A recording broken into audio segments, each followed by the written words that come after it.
Okay, welcome to Act 1, Scene 4. This is where we first introduce Z. A couple of things about this. It's a fairly long scene, so we're going to have to go back and this is going to take a couple of minutes to explain. All right, the first thing to remember is, of course, is each one. I have to write down this code number right now.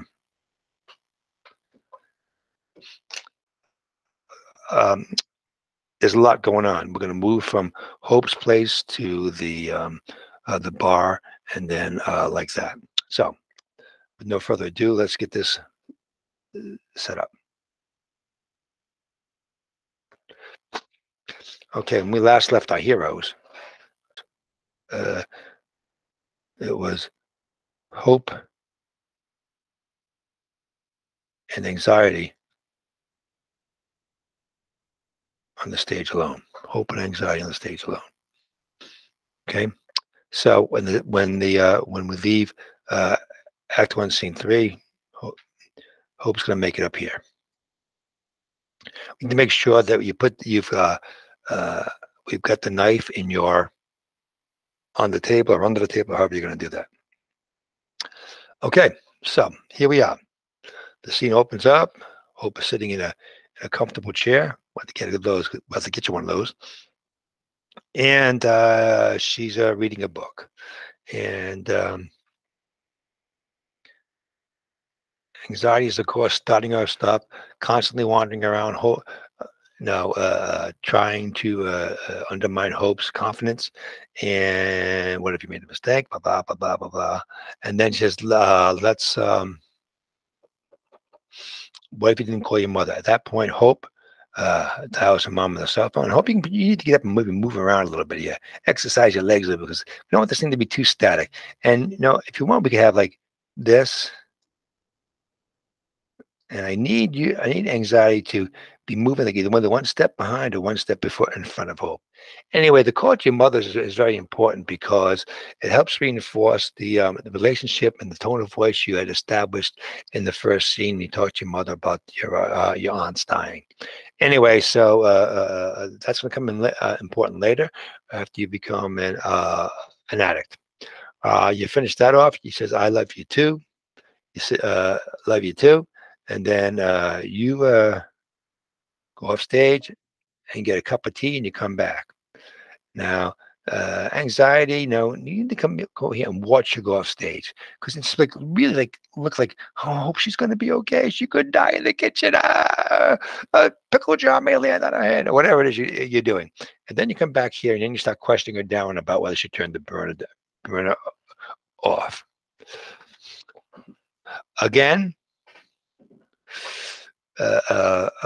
when you've turned your chair, Hope, and then she says, uh,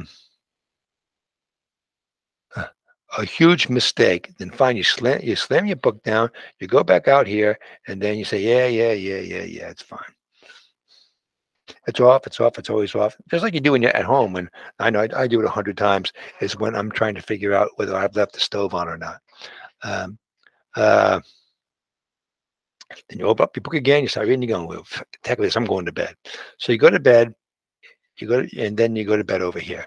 Now, anxiety, you can't let her have a moment's peace. You're going to creep up next to her and hurt you. And then somewhere there doesn't even have to be a sound.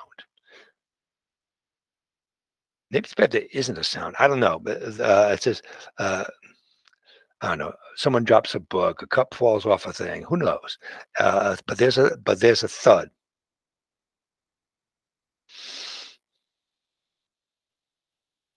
And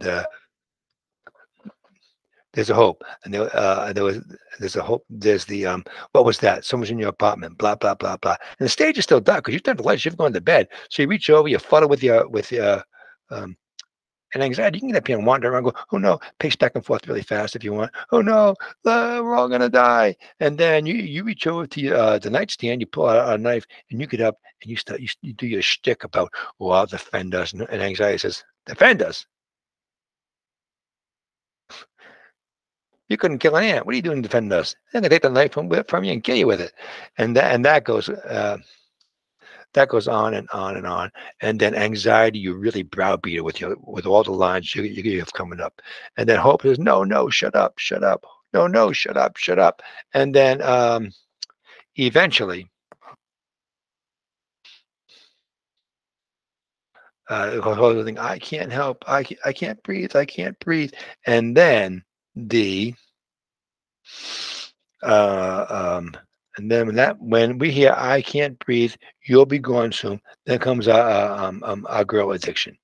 Now wherever uh, addiction has to come up and get in between anxiety and hope. And at first, we think addiction's a big help because she's going to contain this anxiety on behalf of hope. And then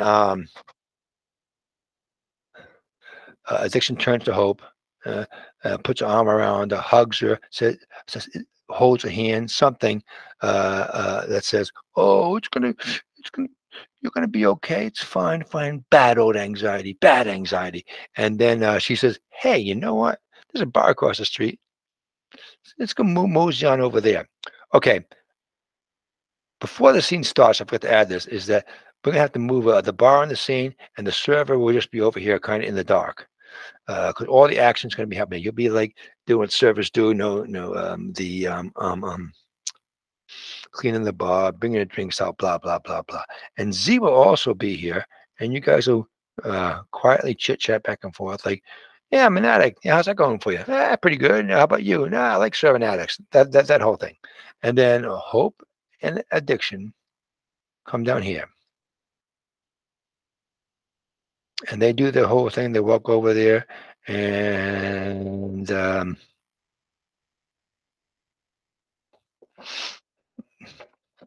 whole thing about getting drinks from the server and the server gives shots and blah blah blah blah blah. You guys have all that, and no addiction and hope. Z addiction and hope. They're becoming fast pals because anyway, addiction knows Z from before because she's already turned her into an addict, and hopes brought her a new friend. Anyway, here's the thing though, Jessica. When you're playing Z, you have to be lovable in this. You have to be like a soiled dove, for lack of a better word. The kind of person who has fallen on hard times, but people love her anyway. When you deliver you have to deliver your lines in such a way as there's a mystery behind them. And I'm not sure quite exactly how you do that, but we'll play with that when we get online. But you have to, as if there's a mystery behind the whole thing. So, one thing, hope and addiction. And Z, you can use this whole space up to center stage. Imagine a line here. There's going to be a bench here. There's going to be the bar. There's going to be guys aren't jammed in there. And through this whole time, anxiety, you can just go back and forth and watch and everything else. Okay, but we can't be jammed in there. We just can't because it's just going to look terrible. So use the whole space. Don't be afraid. And then at the end, we have the blackout and the voice over at the end. So that's kind of it, I think. So I think we're going to be in a good spot. And this is again Act 4, Act 2, Scene 4. Right.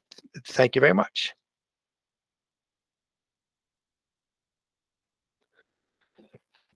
Stuff.